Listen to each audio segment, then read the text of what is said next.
Praise the lord. ఎడారుల సెలయేర్లు మార్చి 13. నీ మార్గములు న్యాయములను సత్యములునై ఉన్నవి.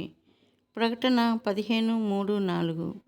25 ఏళ్లకు పైగా బాధలు అనుభవించిన శ్రీమతి చార్లెస్ స్పర్జన్ గారు ఈ విషయాన్ని చెప్పింది.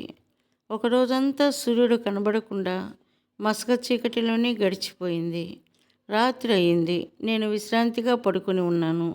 వెచ్చని నా గది నిండా వెలుగుగానే ఉన్నప్పటికీ బయటున్న చీకటి కొంత నా ఆత్మలోకి ప్రవేశించి దాని దృష్టి మందగించినట్టు అనిపించింది. నా చేతిని నిరంతరము పట్టుకుని ఉంటుందనుకున్న చేయి కోసం వ్యర్థంగా తడుములాడాను. పొగమంచు కప్పిన బాధల బురద బాటలో నన్ను నడిపించే తోడు కోసం వెదకి అది దొరకక నా హృదయం మూలిగింది. తన సంతానంతో దేవుడు ఇలా ఎందుకు చేస్తున్నాడు?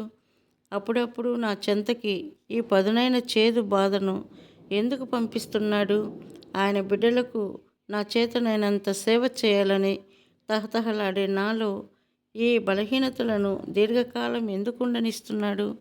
ఈ చిరాకైన ప్రశ్నలకి వెంటనే సమాధానం దొరికింది. ఆ భాష చాలా క్రొత్తగా ఉంది, కానీ నా గుండెల్లో వినిపించే గుసగుసలకు ఏ అనువాదకుడు అక్కర్లేదు. చాలాసేపు నా గదిలో నిశ్శబ్దం అలుముకుంది. ఉన్నట్టుండి ఒక మెల్లని తీయని మృదుస్వరం చిన్న పక్షి మంద్ర స్వరంతో పాడుతున్నట్టు వినిపించింది. ఏమై ఉంటుంది? ఏదో పక్షి నా కిటికీ మీద వ్రాలి ఈ రాత్రిలో ఏదో పాట పాడుతూ ఉందిలే అనుకున్నాను. మళ్ళీ ఆ కోమల సంగీతం వినవచ్చింది. వీణుల విందుగా ఆహ్లాదపరుస్తూ, మనసుకు అర్థం కాకుండా. అది ఆ ప్రక్కనే మండుతున్న కట్టెల్లో నుండి వస్తుంది. ఎండిన కట్టెల్లో ఎన్నో ఏళ్లుగా బందీగా ఉన్న స్వరాలను మంటలో పుట్టిన వేడిమి బయటికి తెస్తున్నది.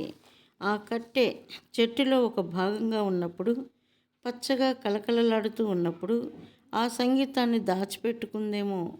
కొమ్మల మీద పక్షులు కిలకిలలాడినప్పుడు, ఆకుల్ని బంగారు రవికిరణాలు ముద్దాడినప్పుడు ఆ సంగీతం దానిలో నిండిందేమో. ఇప్పుడు ఆ కట్టె ముసలిదైపోయింది. లోపల ఉన్న రాగాలపై ఎన్నో ఏళ్ళు పెరుగుదల వలయాలు వలయాలుగా పెరిగి మూసేసిందేమో. ఆ రాగాలన్నీ లోపలెక్కడో పూడుకుపోయాయేమో. కానీ అగ్ని తన నాలుకలు చాచి దాని కఠినత్వాన్ని దహించినప్పుడు దాని గుండెల్లో నుండి ఆ పాట చీల్చుకుని బయటికి వచ్చింది. త్యాగగీతికగా వినిపించింది. నేను అనుకున్నాను, శ్రమల అగ్నిజ్వాలలు మనలోని స్తుతి పాటల్ని వెలువడించినప్పుడు నిజంగా మనం శుద్ధులమవుతాము. మన దేవుడు మహిమ పొందుతాడు. మనలో చాలామంది ఈ కట్టెలాంటి వాళ్ళమే. కఠినంగా ఏ అనుభూతి లేక బండబారి ఉన్నామేమో. మనలో నుంచి వీణుల విందైన సంగీతం వినిపించాలి. మన చుట్టూ రగిలే ఈ మంటలే మనలో మోగే విధేయత పాటల్ని వినిపించేలా చేసేవి. నేను ఇలా ఆలోచించుకుంటూ ఉంటే మంట వెలుగుతూ ఉంది. నా ఎదుట జరిగిన ఆ ఉపమానం నన్నెంతో ఊరటపరిచింది. అగ్నిజ్వాలల్లో గీతాలాపన.